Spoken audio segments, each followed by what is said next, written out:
तो मूवी की शुरुआत में हम दो क्लाउनफिश को देखते हैं जो कि समुद्र की गहराइयों में होते हैं। मर्लिन अपनी वाइफ को उसका नया घर दिखा रहा होता है। आगे हम उनके कई सारे बच्चों को देखते हैं जो कि अभी अंडे के अंदर होते हैं। मर्लिन की वाइफ उससे कहती है मैं अपने पहले बच्चे का नाम नीमो रखूंगी। उस वक्त दोनों काफी खुश होते हैं। आगे दोनों अपने घर में मस्ती कर रहे होते हैं। तभी कोरल बाहर जाती है। फिर मर्लिन उसे ढूंढने बाहर आ जाता है तो वो देखता है कि कोरल के सामने एक शिकारी मछली है जो कि उसे ही देख रही होती है। मर्लिन कोरल से कहता है तुम घर के अंदर चली जाओ, मगर कोरल उसकी बात नहीं मानती और अपने बच्चों के पास चली जाती है। या मर्लिन उसको बचाने के लिए उस शिकारी मछली के साथ लड़ने लगता है और एक पहाड़ से टकराने के कारण वो बेहोश हो जाता है। आगे रात के समय मर्लिन को होश आ जाता है। तब वो अपनी वाइफ कोरल को ढूंढने लगता है और जाकर अपने बच्चों को चेक करता है, मगर वहाँ पर एक भी अंडा नहीं होता। फिर मर्लिन अपनी वाइफ कोरल को जोर जोर से आवाज देने लगता है, मगर कोरल उसे कहीं भी दिखाई नहीं देती, जिसके कारण मर्लिन रोने लगता है। आगे उसे एक अंडा दिखाई देता है। फिर वो उसके पास जाता है और उसे अपने हाथ में उठा लेता है और उससे प्रॉमिस करता है कि मैं तुम्हें आगे कुछ भी होने नहीं दूंगा। आगे हम देखते हैं कि नीमो बड़ा हो चुका है। फिर वो अपने डैड को नींद से उठाता है और उनसे कहता है आज मेरे स्कूल का पहला दिन है। उस वक्त नीमो स्कूल जाने के लिए काफी एक्साइटेड होता है, मगर बाहर जाने के बाद वो एक पाइप में अटक जाता है। तभी मर्लिन वहाँ आकर उसे बाहर निकालता है और उसे घर में ले जाता है और उससे कहता है तुम अभी स्कूल जाने के लिए रेडी नहीं हो। उस वक्त हम देख सकते हैं कि नीमो का एक पर छोटा होता है। फिर आगे मर्लिन नीमो को लेकर स्कूल जाने लगता है। जाते समय नीमो मर्लिन से काफी सारे सवाल पूछता है कि आपने कभी शार्क से बात की है और कछुओं की उम्र कितनी होती है। फाइनली वो दोनों स्कूल पहुंच जाते हैं। स्कूल में जाने के बाद मर्लिन के फ्रेंड उसे देखकर चौंक जाते हैं क्योंकि मर्लिन अपने बच्चों नीमो को लेकर कभी भी घर से बाहर नहीं निकलता। मर्लिन उनसे कहता है कि वो एक क्लाउन फिश है। फिर उसके दोस्त उसे जोक सुनाने के लिए कहते हैं। आगे मर्लिन उनको जोक सुनाने लगता है, मगर वो किसी को भी पसंद नहीं आता।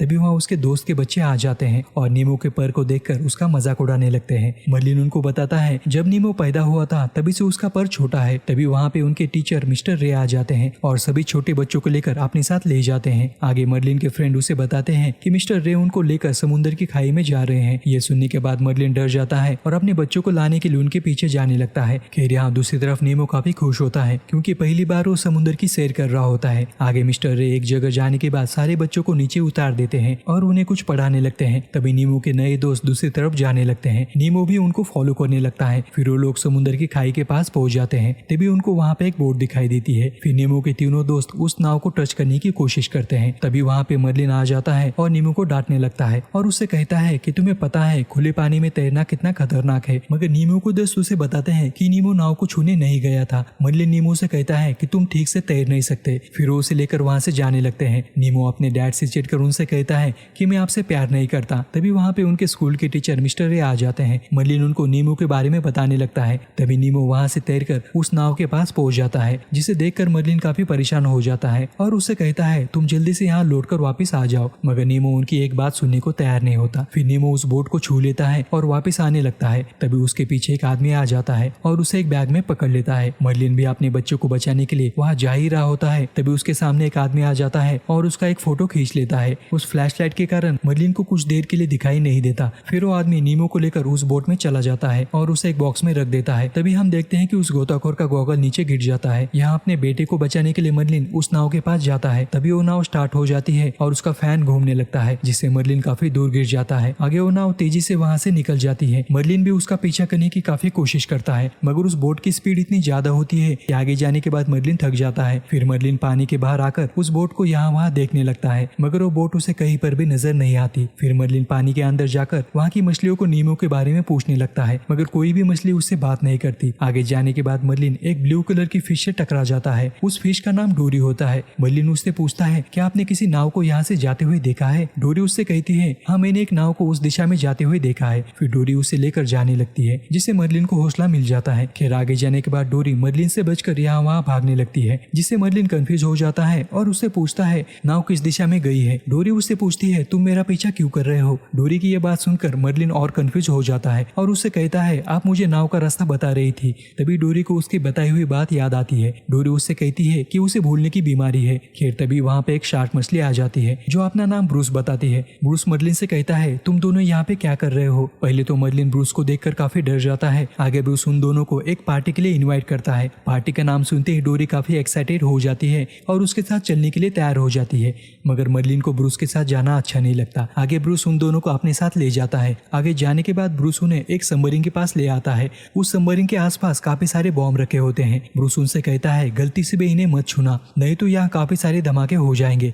आगे ब्रूस उस सबमरीन के पास जाने के बाद अपने दोस्तों दोस्तों को इंट्रोड्यूस करवाता है जिनके नाम एंकर और चेन होते हैं। वो दोनों डोरी और मर्लिन को देखकर काफी खुश हो जाते हैं। आगे उस सबमरीन में जाने के बाद ब्रूस अपने दोस्तों के साथ एक मीटिंग करता है और ब्रूस सबसे कहता है, आज से हम शपथ लेते हैं कि हम किसी भी मछली को नहीं खाएंगे। सभी मछलियां हमारी दोस्त है, ना कि हमारा भोजन है। आगे ब्रूस उन्हें बताने लगता है कि उसने एक फिश को 3 हफ्ते पहले खाया था। ये सुनने के बाद उसके दोस्त तालियां बजाने लगते हैं। फिर ब्रूस मर्लिन से कहता है, अब बोलने की बारी तुम्हारी है। मर्लिन डरते हुए उनसे कहता है कि वो एक क्लाउन फिश है। क्लाउन फिश का नाम सुनते ही ब्रूस और उसके दोस्त उसे एक जोक सुनाने के लिए कहते हैं। फिर डर के कारण मर्लिन उनको एक जोक सुनाने लगता है। तभी उसकी नजर एक गोताखोर के ग्लास पे पड़ती है। तभी उसको याद आता है कि जिसने नीमो को पकड़ लिया था उसने भी ऐसा ही ग्लास पहना था। फिर मर्लिन उस ग्लास की ओर जाने लगता है और ब्रूस को बताता है कि उसके बच्चों को एक आदमी पकड़ कर ले गया। खैर उस ग्लास के पास जाने के बाद मर्लिन देखता है कि उसके ऊपर कुछ लिखा हुआ होता है। तभी डोरी वहाँ पे आ जाती है। मर्लिन उससे कहता है, अगर तुम्हें पढ़ना आता है तो इसके ऊपर क्या लिखा है इसे पढ़ो। फिर डोरी मर्लिन से कहती है, हम इसके बारे में ब्रूस से पूछते हैं, मगर मर्लिन इसके लिए मना करता है। आगे दोनों उस ग्लास को लेकर छीना झपटी करते हैं, जिससे वो ग्लास डोरी के नोज को लगती है और उसके नाक से खून निकलने लगता है। वो खून सीधे ब्रूस के नाक में चला जाता है, जिससे ब्रूस अपनी ओत भूल जाता है और उसे खाने के लिए पागल हो जाता है। तभी उसके दोस्त उसे पकड़ लेते हैं और उसे समझाने लगते हैं कि ब्रूस वो हमारे खाने की चीज नहीं है, मगर ब्रूस उनकी एक भी बात सुनने को तैयार नहीं होता और उनका पीछा करने लगता है। आगे मर्लिन और डोरी एक रूम के अंदर चले जाते हैं और उस रूम का दरवाजा बंद कर देते हैं। तभी डोरी को उस रूम के अंदर कुछ लिखा हुआ दिखता है, जिसे वो पढ़ लेती है। मर्लिन उससे पूछता है, क्या तुम पढ़ सकती हो? डोरी उसे बताती है, हाँ मैं पढ़ सकती हूँ। तभी ब्रूस उस रूम के अंदर आ जाता है और वो ग्लास उसके मुंह में अटक जाता है। फिर मर्लिन और डोरी एक बॉम्ब कंपार्टमेंट में जाकर छुप जाते हैं। तभी ब्रूस वहां कर उस कंपार्टमेंट को टक्कर मारने लगता है, जिससे वो मिसाइल वहां से निकलकर ब्रूस के मुंह में अटक जाती है। फिर मर्लिन आगे जाकर उस ग्लास को ब्रूस के मुंह से निकाल लाता है और वहां से भागने लगता है। आगे ब्रूस उस मिसाइल को अपने मुंह से निकालकर दूर फेंक देता है, जिससे मिसाइल एक बॉम्ब से टकरा जाती है। तभी ब्रूस अपने साथियों से कहता है, जल्दी से यहाँ से भाग जाओ। फिर हम देखते हैं कि वहाँ पे एक जोरदार धमाका होता है, जिससे सारे बॉम्ब फटने लगते हैं। फिर सीन चेंज होकर नीमो पे आता है, जो एक जगह से भागने की कोशिश करता है, मगर आगे जाने के बाद उसका सिर एक गिलास से टकराता है, जिसका मतलब नीमो अभी एक फिश टैंक के अंदर है। तभी हम देखते हैं कि उसके पास एक आदमी आता है और उससे बात करने लगता है, जिसे देखकर वो काफी घबरा जाता है और नीचे जाकर छुप जाता है। आगे उस फिश टैंक के सभी मछलियां उसके पास आ जाती है, जिन्हें देखकर नीमो डर जाता है। फिर नीमो उनसे कहता है, मुझे अपने घर जाना है। फिर वो मछलियां उससे पूछती है, तुम कहाँ से आए हो? नीमो उनसे कहता है, मैं समुद्र से यहाँ आया हूँ। तभी हम देखते हैं कि एक स्टारफिश अपने साथियों को बताता है कि अभी ऑपरेशन चालू होने वाला है। फिर सारी मछलियां उस ऑपरेशन को देखने लगती है। फिर दरअसल नीमो जहाँ पे आया होता है वो आदमी एक डेंटिस्ट होता है। तभी उस फिश टैंक के पास एक उड़ता हुआ पक्षी आ जाता है, जिसका नाम निगेल होता है। फिर वो वहाँ की मछलियों से आज के ऑपरेशन के बारे में पूछने लगता है। फिर वो फिश उसे ऑपरेशन के बारे में बताने लगती है। तभी निगेल की नजर नीमो पे पड़ जाती है। वो पक्षी उससे पूछता है, तुम कहाँ से आए हो? नीमो उसे बताता है कि वो समुद्र से यहाँ आया है। तभी डेंटिस्ट वहाँ आकर निगेल को वहाँ से भगा देता है। फिर डेंटिस्ट नीमो को एक तस्वीर दिखाकर उससे कहता है कि अगले हफ्ते तुम्हारी मालकिन यहाँ आकर तुम्हें अपने साथ ले जाएगी। फिर डेंटिस्ट उस फोटो को उस फिश टैंक के सामने रख देता है। उस फिश टैंक की मछलियां नीमो को बताती है कि इस लड़की का नाम डार्ला है, जो कि काफी खतरनाक है। इससे पहले उसने कई सारी मछलियों को मारा है और उसे मारने के बाद उसने टॉयलेट में फ्लश कर दिया। नीमो उनसे कहता है, मुझे मेरे डैड के पास जाना है। फिर वो टैंक में यहाँ वहाँ भागने लगता है, जिससे वो एक फिल्टर के अंदर फंस जाता है। फिर नीमो उसे बचाने के लिए उस फिश से कहता है। तभी वहाँ पे गिल आ जाता है और नीमो से कहता है, तुम्हें अपनी मदद खुद करनी होगी। नीमो उसे बताता है कि मेरा एक पर छोटा है, जिसके कारण मैं ठीक से तैर नहीं सकता, मगर गिल उसे अपना पर दिखाता है, जो कि काफी कटा हुआ होता है। आगे कोशिश करने के बाद नीमो वहाँ से बाहर आ जाता है, जिससे सभी मछलियां काफी खुश हो जाती है। आगे सीन चेंज होकर मर्लिन पे आता है, जो कि उस ग्लास में डोरी के साथ सो रहा होता है। फिर मर्लिन को होश आ जाता है और वो डोरी को उठाने की कोशिश करता है, मगर तभी वो सबमरीन पहाड़ से नीचे गिरने लगती है। फिर वो दोनों उस ग्लास को लेकर वहाँ से भागने लगते हैं, मगर वो सबमरीन एक चट्टान से टकरा जाती है, जिसके कारण वो ग्लास नीचे गिर जाती है। मर्लिन नीचे जाने की काफी कोशिश करता है, मगर नीचे काफी गहरा अंधेरा होता है, जिसके कारण वो डर जाता है और ऊपर आ जाता है। फिर डोरी वहाँ आकर उसे अपने साथ गहरे अंधेरे में ले जाती है। उस गहरे समुद्र के अंदर जाने के बाद उन दोनों को आगे का कुछ भी दिखाई नहीं देता। फिर आगे जाने के बाद उन्हें एक रोशनी दिखाई देती है, जिससे वो दोनों उसके पास जाते हैं और उस रोशनी के साथ खेलने लगते हैं, मगर वो रोशनी एक शिकारी मछली की टेल होती है। फिर वो मछली उनके ऊपर हमला करती है, जिससे डोरी और मरीन वहाँ से भागने लगते हैं। वहाँ से भागते वक्त उन्हें ग्लास दिखाई देती है, जिससे डोरी वहाँ रुक जाती है और मर्लिन उस फिश को यहाँ वहाँ घुमाने लगता है, जिससे डोरी को थोड़ा टाइम मिल जाता है। आगे डोरी उस पर जो एड्रेस लिखा होता है उसे पढ़ लेती है कि वो एड्रेस सिडनी का होता है। डोरी उसे बताती है कि नीमो को वो लोग सिडनी लेकर गए हैं। फिर मर्लिन और डोरी वहाँ से भागने लगते हैं। तभी वो फिश उनके ऊपर अटैक करने ही वाला होता है, लेकिन वो ग्लास उसके फेस पे अटक जाता है, जिससे उन दोनों की जान बच जाती है और वो दोनों खुश होकर उसके सामने नाचने लगते हैं। फिर वो दोनों ऊपर चले जाते हैं। फिर सीन चेंज होता है, रात के समय नीमो सो रहा होता है। तभी उसके पास एक स्कॉर्पियन आता है और उसे अपने साथ चलने के लिए कहता है। आगे हम देखते हैं कि वहाँ पे सारी मछलियाँ जोर जोर से कुछ गाना गा रही होती है। फिर नीमो वोल्केनो के पास पहुंच जाता है। आगे स्टारफिश उससे कहती है कि हम तुम्हें फिश टैंक का मेंबर बनाना चाहते हैं। आगे गिल स्कॉर्पियन को ऑर्डर देता है कि एयर बबल तेज कर दो। फिर गिल नीमो से कहता है कि तुम्हें इस बबल से होकर दूसरी तरफ आना है। तभी नीमो तेजी से बबल की दूसरी तरफ चला जाता है, जिसे देखकर सारी मछलियाँ खुश हो जाती है। गिल नीमो से कहता है आज से तुम हमारे टैंक के सदस्य हो, और वो नीमो का नया नाम शेनशार्क रखता है। गिल अपने सभी साथियों से कहता है हम किसी भी कीमत पर नीमो को डार्ला के हवाले नहीं कर सकते। डार्ला को यहाँ आने में 5 दिन बाकी है और मेरे पास एक प्लान है। मगर उसके साथी उससे कहते हैं इससे पहले तुम्हारे सारे प्लान फेल हो चुके हैं। मगर गिल उनसे कहता है अभी हमारे पास नीमो है, हम नीमो को उस फिश टैंक के फिल्टर में पहुंचा देंगे, जिससे नीमो एक पत्थर से उस फैन को रोक देगा, जिससे टैंक तेजी से गंदा हो जाएगा। और डेंटिस्ट को टैंक साफ करने के लिए हमें प्लास्टिक के थैलों में बाहर निकालना होगा, जिससे हम प्लास्टिक बैग के जरिए समुद्र तक पहुंच जाएंगे। आगे सीन चेंज होकर मर्लिन और डोरी पे आता है, जहाँ मर्लिन को एक फिश का ग्रुप दिखाई देता है। मर्लिन उसके पास जाकर उसे सिडनी का रास्ता पूछता है, मगर वो फिश का ग्रुप उससे बात नहीं करता और वहाँ से चला जाता है। फिर मर्लिन डोरी से कहता है इसे आगे मैं अकेला ही चला जाऊंगा, मैं तुम्हें अपने साथ नहीं ले जा सकता क्योंकि तुम उन मछलियों से हो जो हमेशा देरी करते हो। मर्लिन की बात सुनकर डोरी जोर जोर से रोने लगती है। तभी वहाँ पे वही फिश का ग्रुप आ जाता है और डोरी से पूछता है क्या ये फिश तुम्हें तंग कर रही है। डोरी उससे कहती है मुझे कुछ भी याद नहीं आ रहा। आगे वो फिश का ग्रुप डोरी से कहता है चलो हमारे साथ एक खेल खेलो। फिर वो फिश का ग्रुप अपना रूप बदल कर कभी फिश तो कभी स्कॉर्पियन तो कभी ऑक्टोपस में बदल जाता है। मर्लिन उन दोनों का टाइम पास देखकर उनसे कहता है मुझे कोई सिडनी का रास्ता बताएगा। तभी वो फिश का ग्रुप मर्लिन की एक्टिंग करने लगता है, जिससे मर्लिन काफी परेशान हो जाता है और वहाँ से जाने लगता है। आगे डोरी उस फिश से सिडनी का रास्ता पूछती है। फिर वो फिश का ग्रुप उससे कहता है तुम्हें यहाँ से ईस्ट ऑस्ट्रेलियन करंट में जाना होगा। आगे जाने के बाद तुम्हें एक बड़ी सी धारा दिखाई देगी और उसी धारा के जरिए तुम सिडनी तक पहुंच जाओगे। फिर वो फिश का ग्रुप उनको वार्न करता है कि आगे जाने के बाद तुम दोनों को उस सुरंग से अंदर से जाना है, ऊपर से नहीं जाना। फिर मर्लिन और डोरी वहाँ से आगे जाने लगती है। आगे दोनों उस सुरंग के पास पहुंच जाते हैं। डोरी मर्लिन से कहती है हमें इस सुरंग से ही आगे जाना है, मगर मर्लिन डोरी से कहता है अंदर काफी अंधेरा है, उसमें कई खतरनाक मछलियां भी हो सकती है, इसलिए हमें सुरंग के ऊपर से ही जाना होगा। फिर मर्लिन और डोरी सुरंग के ऊपर से जाने लगते हैं। वहाँ से जाते वक्त डोरी को एक छोटी जेलीफिश दिखाई देती है। फिर वो उसके साथ खेलने लगती है। आगे वो जेलीफिश उसे डंक मारती है। तभी मर्लिन वहाँ आकर उसको चेक करने लगता है। तभी हम देखते हैं वहाँ पे कई सारी बड़ी जेलीफिश आ जाती है, जिसे देखकर मर्लिन काफी डर जाता है। आगे डोरी उस जेलीफिश के ऊपर जंप करने लगती है। उस दौरान डोरी भूल जाती है कि उसे यहाँ से आगे भी जाना है। फिर मर्लिन उससे कहता है हम एक रेस लगाते हैं, जो भी यहाँ से पहले बाहर जाएगा वो जीत जाएगा। फिर डोरी और मर्लिन वहाँ से भागने लगते हैं। मर्लिन उससे कहता है कुछ भी हो जेलीफिश के टेल को मत छूना। आगे मर्लिन उस जेलीफिश के ग्रुप से बाहर आ जाता है, मगर वो देखता है कि डोरी अभी भी अंदर है। फिर मर्लिन अंदर जाकर डोरी को चेक करता है तो डोरी वहाँ पे अनकॉन्शियस पड़ी होती है। फिर मर्लिन उसे उठाकर बाहर जाने लगता है, मगर वहाँ से जाते वक्त उन्हें जेलीफिश कई बार डंक करती है, जिससे दोनों बेहोश हो जाते हैं। फिर सीन चेंज होकर फिश टैंक में आता है, जहाँ गिल नीमो से कहता है तुम काफी लकी हो, तुम्हारे डैड तुम्हें ढूंढते ही होंगे। मगर नीमो उससे कहता है नहीं, मेरे डैड समुद्र से काफी डरते हैं। खैर आगे स्टारफिश गिल को बताती है कि डेंटिस्ट अभी बाथरूम में जाने वाला है और अभी 4 मिनट के बाद ही वो वापस आ जाएगा। फिर गिल नीमो से कहता है तुम्हें उस फिश टैंक के फिल्टर में जाना है और वहाँ जाने के बाद तुम्हें एक रोटेटिंग फैन मिलेगा, जिसे तुम्हें बंद करना है। फिर नीमो उस फिल्टर में जंप करता है। आगे गिल वहाँ से एक पत्थर उठाकर उसे फिश टैंक के अंदर फेंक देता है।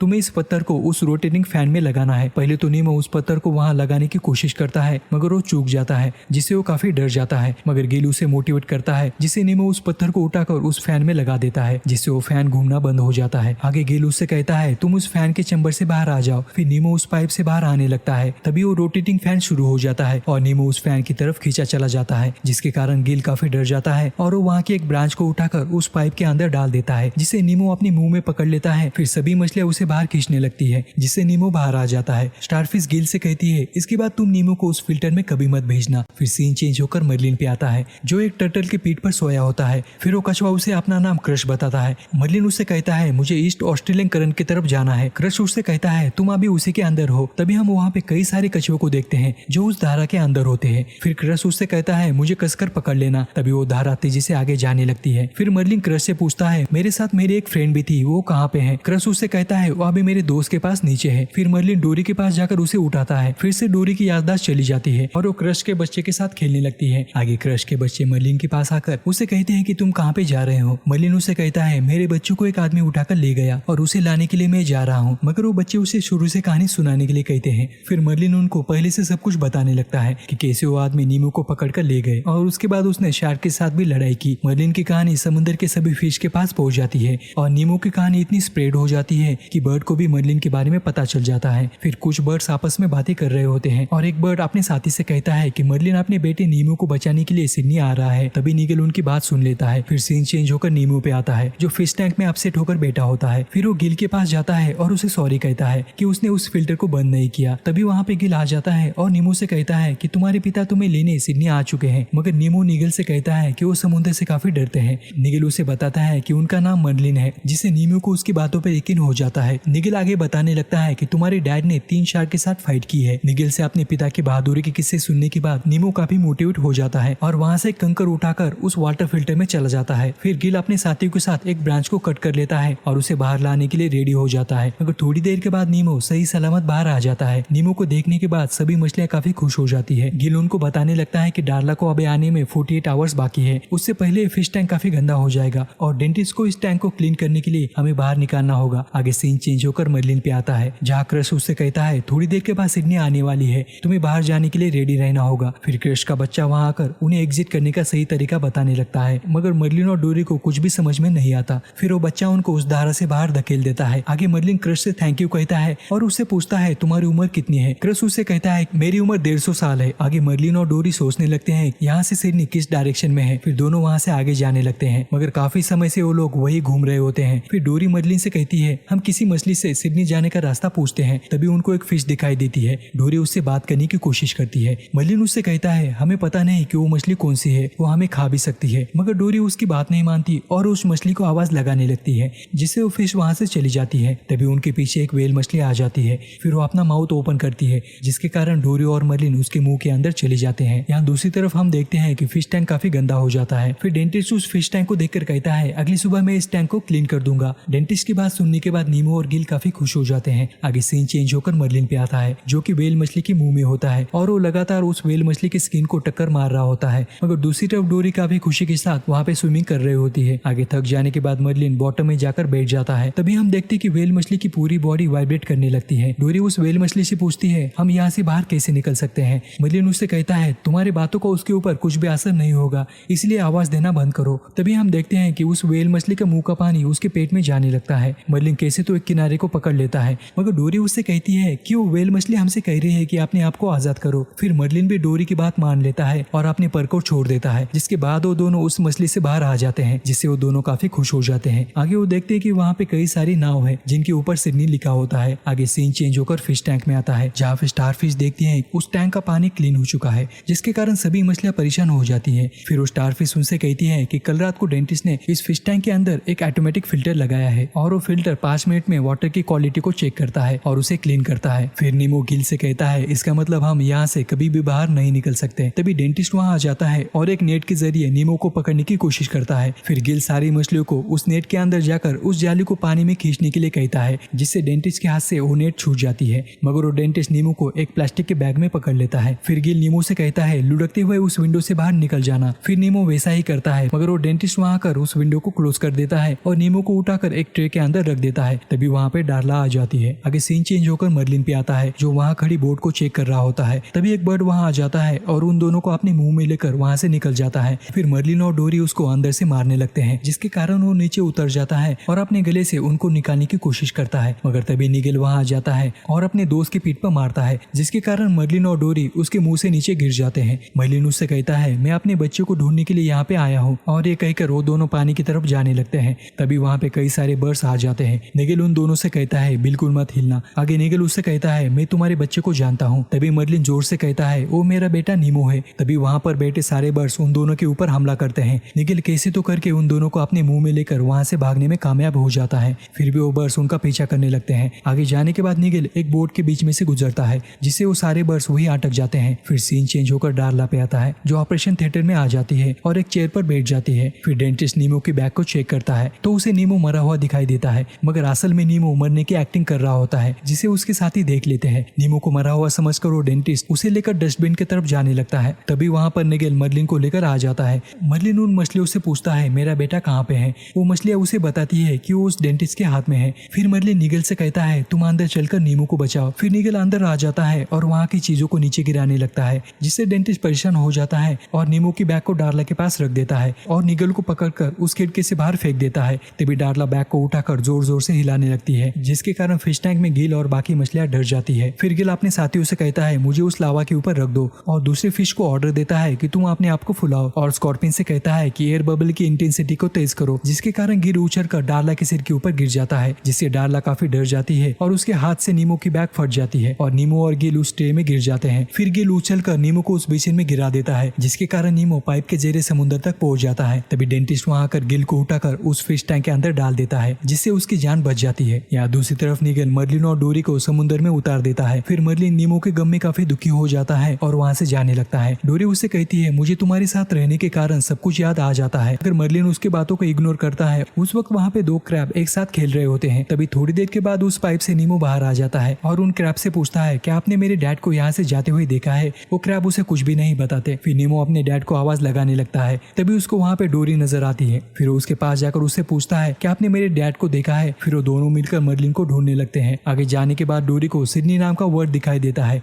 जिससे उसे सब कुछ याद आ जाता है। फिर वो नीमो से कहती है कि हम यहाँ तुम्हें ही ढूंढने के लिए आए थे। फिर वो दोनों मिलकर मर्लिन को ढूंढने लगते हैं। आगे जाते समय डोरी एक क्रैब से पूछती है क्या तुमने यहाँ से क्लाउन फिश को जाते हुए देखा है। मगर वो क्रैब उससे कहती है मैं तुम्हें इसके बारे में नहीं बताऊंगा। फिर डोरी उसे उठाकर पानी से बाहर करती है, जिससे उसके ऊपर कई सारे बर्ड्स हमला करने वाले होते हैं। तभी वो क्रैब उसे मर्लिन के बारे में बताती है। आगे नीमो और डोरी मर्लिन को ढूंढने के लिए आगे जाने लगते हैं। फिर थोड़ी दूर जाने के बाद नीमो अपने डैड को देख लेता है और उनको आवाज लगाता है। अपने बेटे को वहाँ देखकर मर्लिन काफी खुश हो जाता है। मगर तभी वहाँ पे मछलियाँ पकड़ने वाली बोट आ जाती है और उनको जाल में पकड़ लेती है, जिसमें कई सारी मछलियाँ अटक जाती है और उसमें डोरी भी होती है। फिर वो जाल उन मछलियों को लेकर ऊपर जाने लगता है। फिर नीमो उस जाल के अंदर चला जाता है और सभी मछलियों से कहता है कि पानी के नीचे तैरना शुरू करो। फिर धीरे धीरे वो जाल समुद्र के नीचे जाने लगता है, जिसके कारण वो बोट एक तरफ झुक जाती है और उस बोट का रोप टूट जाता है, जिसके कारण सभी मछलियां आजाद हो जाती है। आगे मर्लिन नीमो को ढूंढने लगता है। नीमो उसे एक जाल में पड़ा मिलता है। फिर मर्लिन उसके पास जाकर उसे उठाता है और उससे मीठी बातें करने लगता है। फिर सीन शिफ्ट होता है जहाँ मर्लिन नीमो को स्कूल जाने के लिए उठाता है। फिर दोनों स्कूल जाने लगते हैं, जहाँ मर्लिन अपने दोस्तों को एक जोक भी सुनाता है। तभी वहाँ पे ब्रूस अपने दोस्त डोरी को लेकर आता है। फिर सीन चेंज होकर फिश टैंक पे आता है, जहाँ डेंटिस्ट चेक करता है कि उसका फिल्टर खराब हो चुका है। फिर वो देखता है कि उस फिश टैंक में एक भी मछली नहीं है। आगे हम देखते हैं कि सारी मछलियां ऑप्टिक बैग के जरिए समुद्र तक पहुंच जाती है और ये मूवी यहीं पे खत्म हो जाती है। तो जाते समय चैनल को लाइक और सब्सक्राइब करना ना भूलना। तो मिलते हैं अगले वीडियो में। Till then bye.